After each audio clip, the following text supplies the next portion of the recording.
Hello and welcome to the CFA Society San Francisco podcast, where we interview and discuss trends with leaders from across the investment and finance industry. This month, our host Tanya Subatang, Membership Director with CFA Society San Francisco, had the pleasure of speaking with Dr. Matthew Faulkner, Finance Professor at San José State University. Listen in as they discuss the roles of academics and practitioners and the transfer of knowledge.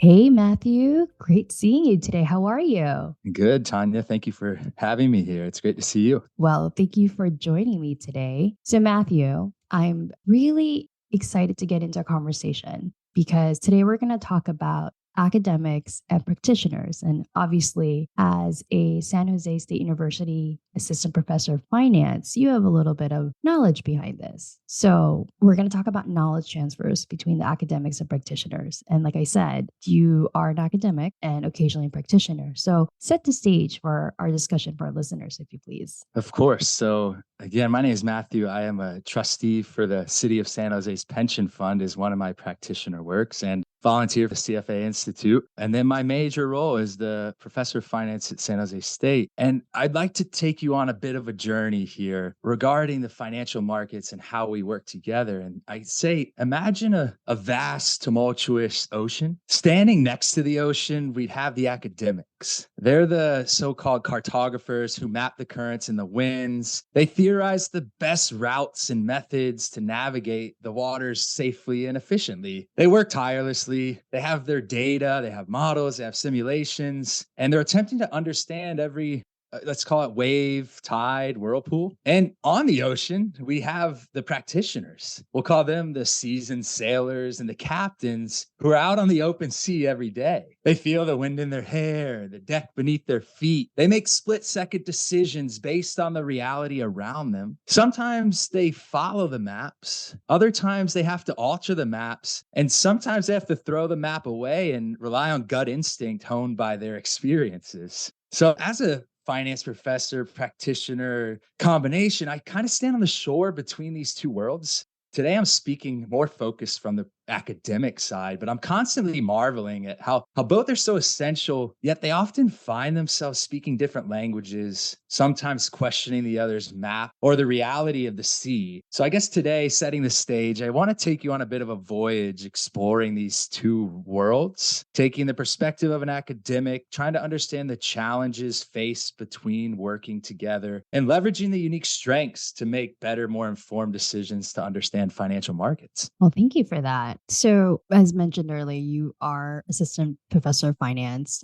You have your CFA and your PhD as well. So, that's an interesting combination. So tell us more about the process of becoming an academic route and getting your PhD. Certainly. I think in this discussion, it's useful to understand what it's like to get a PhD for us to, as academics and practitioners, to understand each other better. But it typically starts the way you'd imagine any upper level schooling would. You take master's level classes and you start working in the kind of your basic setting, but that doesn't last long. That's only 1 or 2 semesters. The rest of your time is spent trying to become a researcher. You understand research methods, how to work with data, how to find statistical significance. And then you spend all the rest of your time reading financial theory papers, reading the academic research, and then trying to develop your own and honing in that skill set. So if I had to give 2 umbrellas that come out of the PhD program that I wasn't aware of when I started, was you learn to just question everything. So regardless of what gets thrown at you, you question,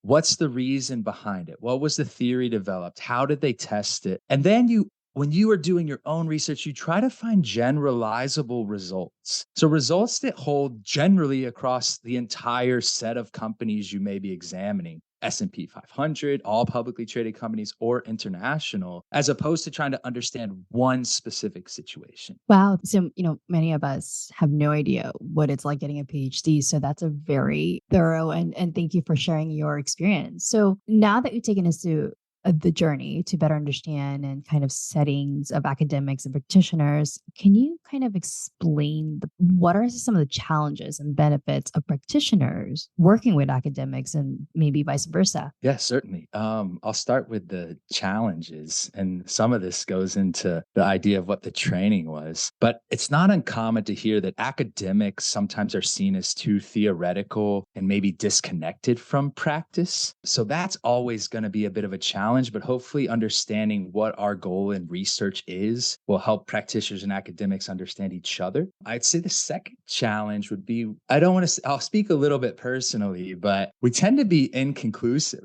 The idea of questioning everything doesn't really lead you to solid foundation conviction that you would have on any specific question. And lastly, I'd say the challenge could be we're slow. It takes a long time to develop theories, to execute analysis, and then the publishing research process, it could be years versus having to make a decision today. So those would be the three challenges I toss out. The benefits, I'll point to that we're thinkers. We like to deep dive and we do question everything. This could be awesome to have an alternative perspective from somebody sitting at the table helping to make a decision. I'll also point to some of our commonly used things like the CAPM, Fama and French factors. If we point to the behavioral finance, loss aversion, and prospect theory, we have to thank some academics for those topics that we all typically employ. So these are some really interesting thoughts. So thank you for sharing those great points to consider. So now, for listeners, share some actionable items and takeaways or concluding thoughts.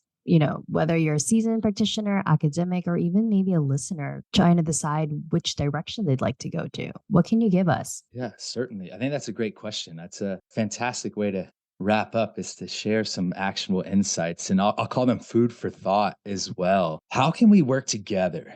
So I'll point to this. As academics, we train students. So if you're a practitioner, share your ideas and your experiences with professors, whether in your local area or via a Zoom meeting, that they can employ in their courses, right? Make them aware of what's going on in practice to combine these theories with the real world experiences you've lived. I would say consider academics on board of directors, boards of trustees. That alternative perspective, the deep dives, the questioning everything can prove useful in the group setting to help find the best answers and solutions. I'll point to a lot of practitioners and their companies, maybe a little broader, go to job fairs. And I will say a fantastic, I don't want to say cheap, but cheap recruitment tool of human capital is if you network with the professors, you can discuss with them when you have job openings of any students you think would be fitting for these jobs. That is a way more cost-effective way to get human capital than to have to arbitrarily set up a table at a university. I think guest lecturing is awesome. My students love it when a guest lecturer stops in and comes in for the 40 minutes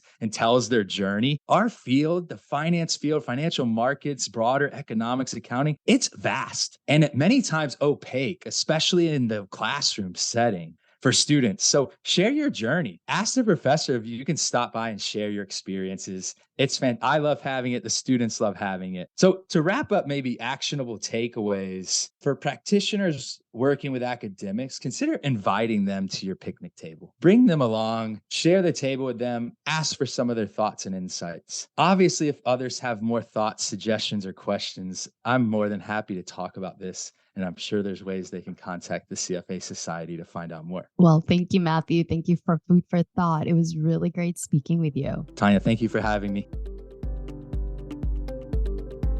Thank you for listening to the Season 4 finale of the CFA Society San Francisco podcast. We hope you enjoyed the engaging discussion. Join us this upcoming August for the Season 5 premiere. This podcast is produced by CFA Society San Francisco, a not-for-profit professional association providing professional learning and career resources to over 13,000 investment industry professionals worldwide. To learn more about CFA Society San Francisco, visit our website at cfa-sf.org or connect with us on LinkedIn.